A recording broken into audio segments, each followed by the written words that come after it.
Sampai kayak gini ya. Ini Masya Allah emang. Ini lampu merah. Oke. Malam. Jalanan sepi. Itu perempatan kelihatan dong ada mobil apa enggak. Ada lampu. Aneh, nggak bisa terobos. Merah nih, merah. Bukan karena aneh taat. Rasul ada di mobil aneh. Aneh takut ditegur sama dia. Bisa sob, lampu merah tuh. Main terobos-terobos aja. Ente mau aneh, gitu. Wallah itu suara inside.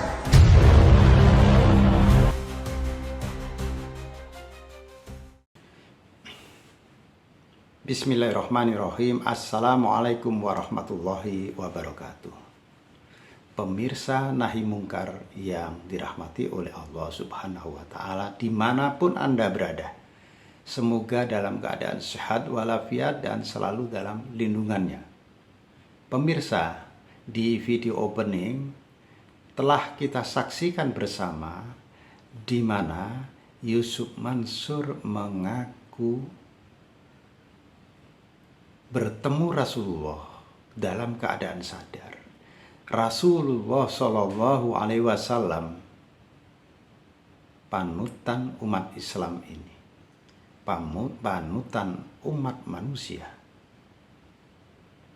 itu ada di mobilnya dalam keadaan sadar. Dan karena itu dia tidak berani menerobos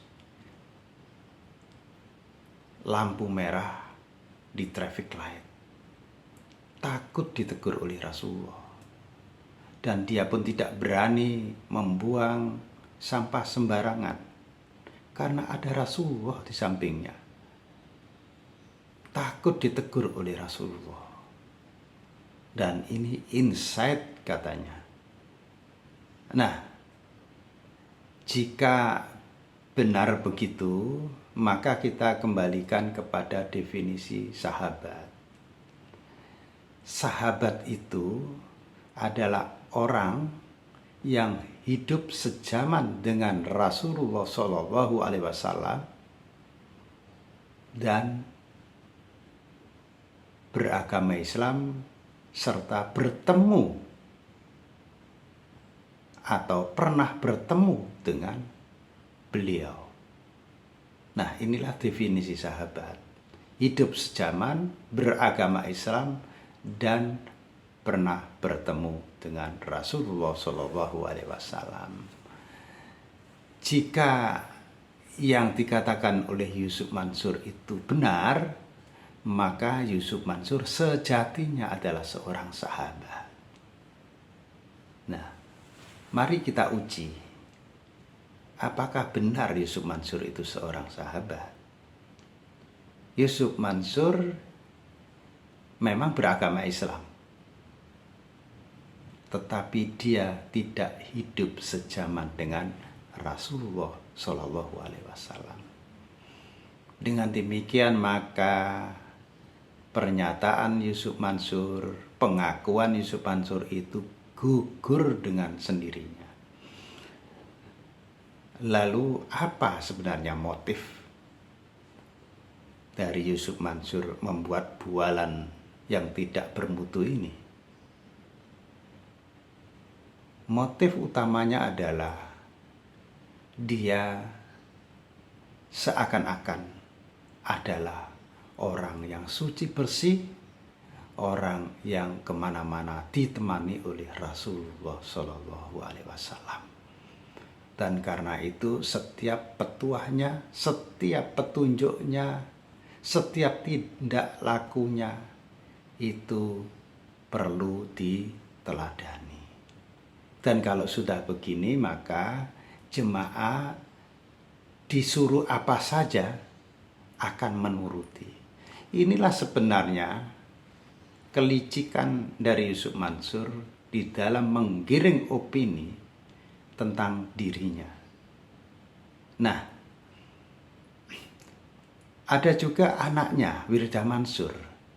Itu pernah di sebuah televisi swasta, ketika usianya baru 8 tahun, dia bertemu dengan Rasulullah, bertemu dengan Abu Bakar, dan seterusnya dalam keadaan mimpi.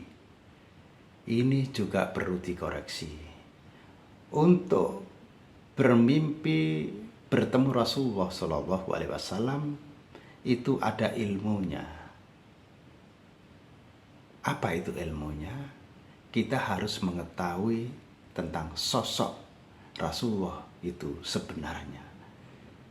Dan ini bisa dipelajari karena Imam At-Tirmizi pernah mengeluarkan buku Mutasyar As-Sama'il Al-Muhammadiyah, di mana buku itu merinci secara detail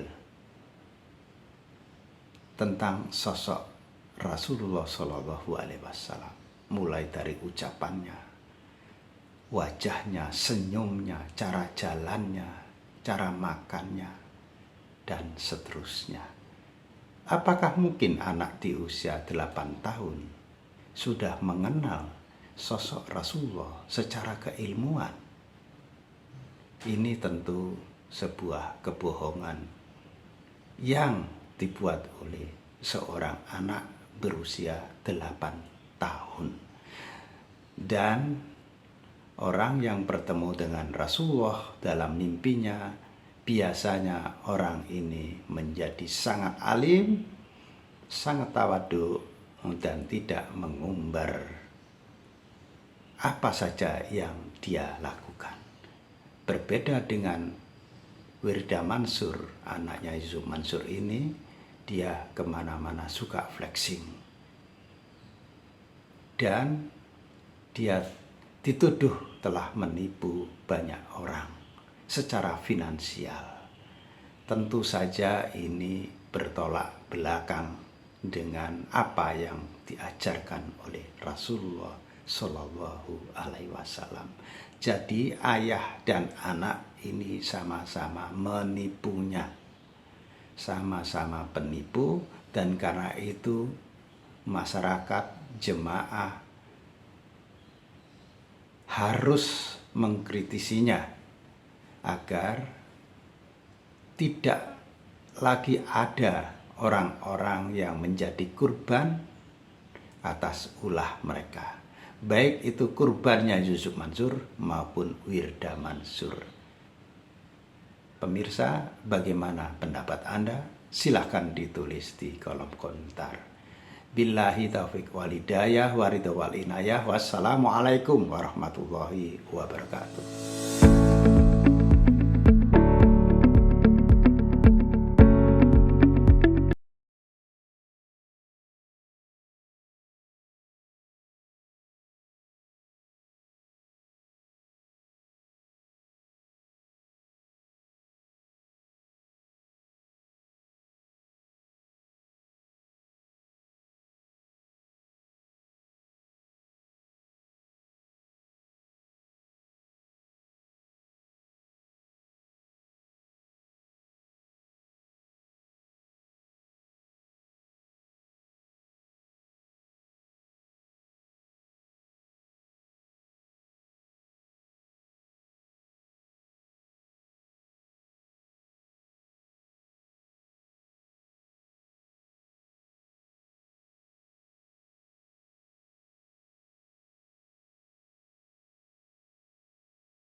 Wabarakatuh.